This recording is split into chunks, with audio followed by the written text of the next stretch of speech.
Well, here it is Friday once again, and it is time for our STEM Ambassadors segment. This is our weekly segment where we introduce you to girls and women doing great things in STEM.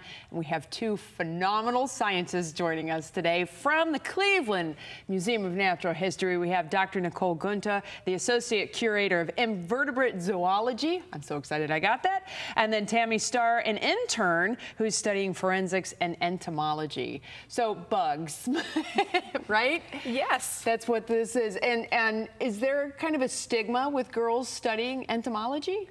It's definitely a male-orientated field, but more and more these days there are more women entering entomology. So it's great to go to conferences and see women at all different stages in their career presenting their entomology research. So how did you get interested in it? I was always that geeky little biology kid that was out playing in my backyard, collecting bugs, collecting beetles, bringing them inside. And my mother, she's a reference librarian, so she'd just give me the bug book and I'd try and ID it.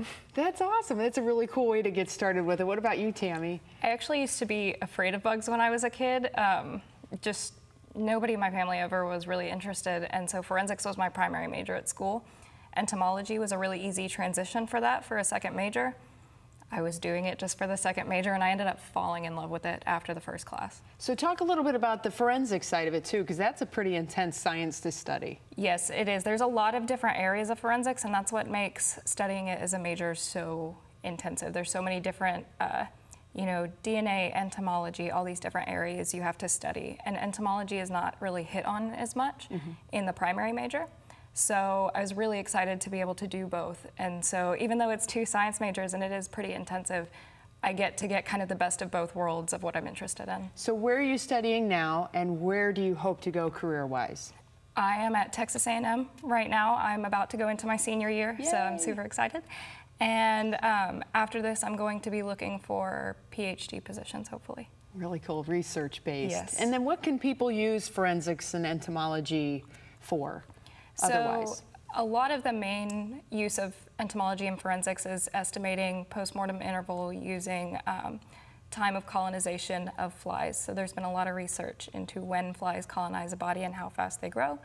And forensic entomologists will use the flies that they find as evidence to help the investigators kind of narrow down that time of death. And then invertebrate zoology, that covers the whole gamut of everything that basically doesn't have a skeletal structure, right? Yes, so everything without a spine. But in our invertebrate zoology collection, we have two main focuses: entomology, which is the insects, and we also have a malacology collection, which is seashells and snails and things like that. But my primary interest is beetles. So most people don't realize that 1 in 5 animals on this planet is a beetle. But good luck trying to name even 5 of them. Yeah, right. Japanese beetle. Anybody in Northeast Ohio knows that in the summertime, right? Firefly, or a lightning bug is a beetle too. No kidding. Dang, you learn something new every day, I tell you what. Well, thank you so much for joining me. You can see this great collection at the Natural History Museum, which is always fun to go and check out no matter what. But maybe folks will spend a little extra time with the bugs. It's down in the basement, right? Yes. Right outside the play area. Yes, if you go past the Discovery Center, you will see our famous Easter egg that gets around on social media, the little tiny Volkswagen beetle hidden in the beetle display. Very nice. Well, we'll have to look for that. So when you have your little ones there, make sure you look for the Volkswagen beetle in the beetle display. Very cool. Thank you for joining me. Thank you very much for having us. Thanks for being STEM ambassadors. Keep doing great things in STEM.